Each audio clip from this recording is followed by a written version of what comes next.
Welcome back to another episode of the Diabetes Digital Podcast. If you are new here, welcome. We are a group practice that is focused on helping people improve their health and their relationship with food. And in particular, we work with folks who have diabetes, prediabetes, PCOS, and many, many things in between.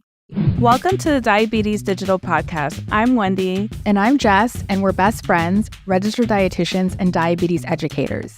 Through our telehealth platform, diabetesdigital.co, we offer accessible and personalized virtual nutrition counseling for people with diabetes and prediabetes. Visit diabetesdigital.co, that's C-O, to book your first appointment. We accept insurance and offer affordable self-pay options. Now, let's get into today's episode.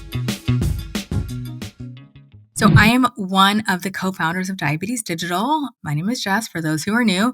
And today I'm going to be answering a listener question. And this listener writes, what's better, eating right when I wake up or waiting until I'm hungry?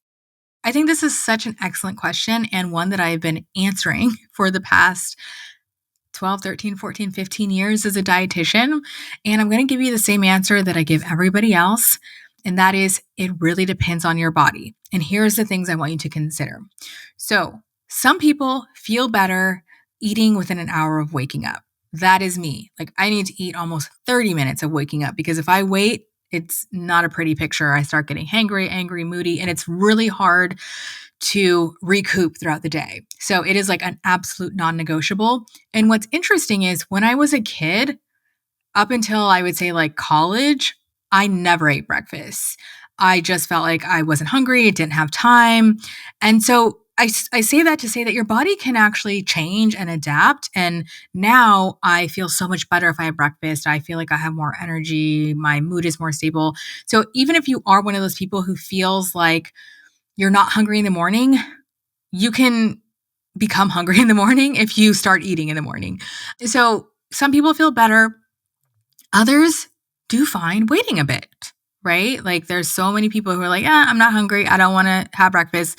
I don't feel in this moment that it makes a big difference on how I feel. And maybe it doesn't even make a difference on your blood glucose levels. However, having said that, I will say that skipping breakfast all morning can sometimes backfire for people. So there are studies to suggest that for many people, eating earlier helps with all-day blood sugar regulation. So that is a fact. And we have seen this a lot with our clients, and maybe people who even have been not eating for such a long period of time, who maybe have struggled with their blood glucose. Maybe they have diabetes and they're wondering why they're not able to kind of get those fasting numbers at target or get their A1C at target. And then we experiment by adding a small breakfast in the morning. And what they might find is that A, they're less starving throughout the day, especially later in the evening, and B, their blood glucose levels improve, especially those mid-morning highs. And I know it can be counterintuitive because you might think, well, why would I add more food if I'm already experiencing an elevated blood glucose reading? And the answer is that it's going to give your body more fuel throughout the day, and it might even cause your liver to release less glucose because it has that steady source of glucose that is also ideally paired with a protein and with some fiber to, again, slow the release of that glucose in your bloodstream to give you energy.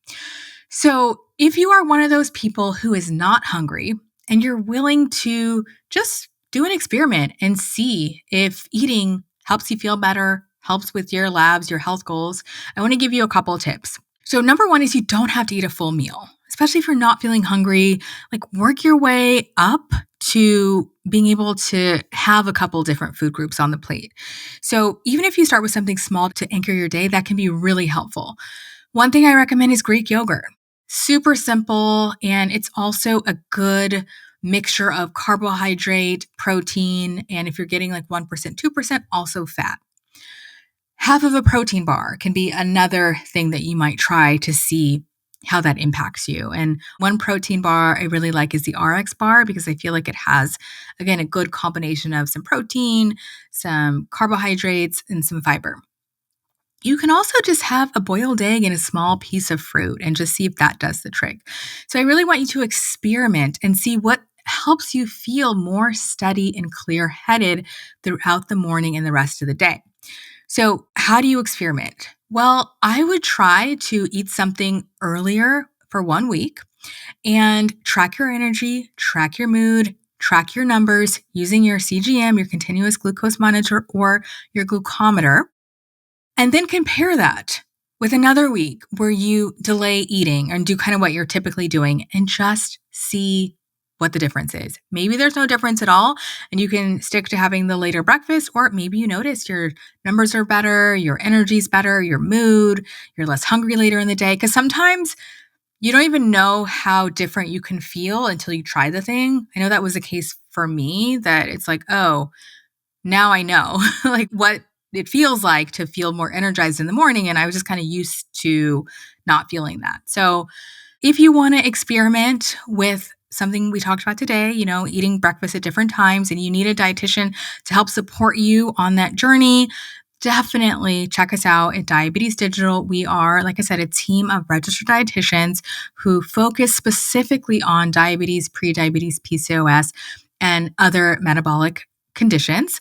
You can go to our website, diabetesdigital.co, that's .co, and take our quick quiz, which is about 30 seconds, and it'll tell you if we are preliminary in network with your insurance, and you can make an appointment. And then from there, we'll verify your benefits and let you know what we found. The good thing is that most of our clients don't pay anything with their insurance benefits. I think that's absolutely incredible. So you can really focus on your health without worrying about the cost.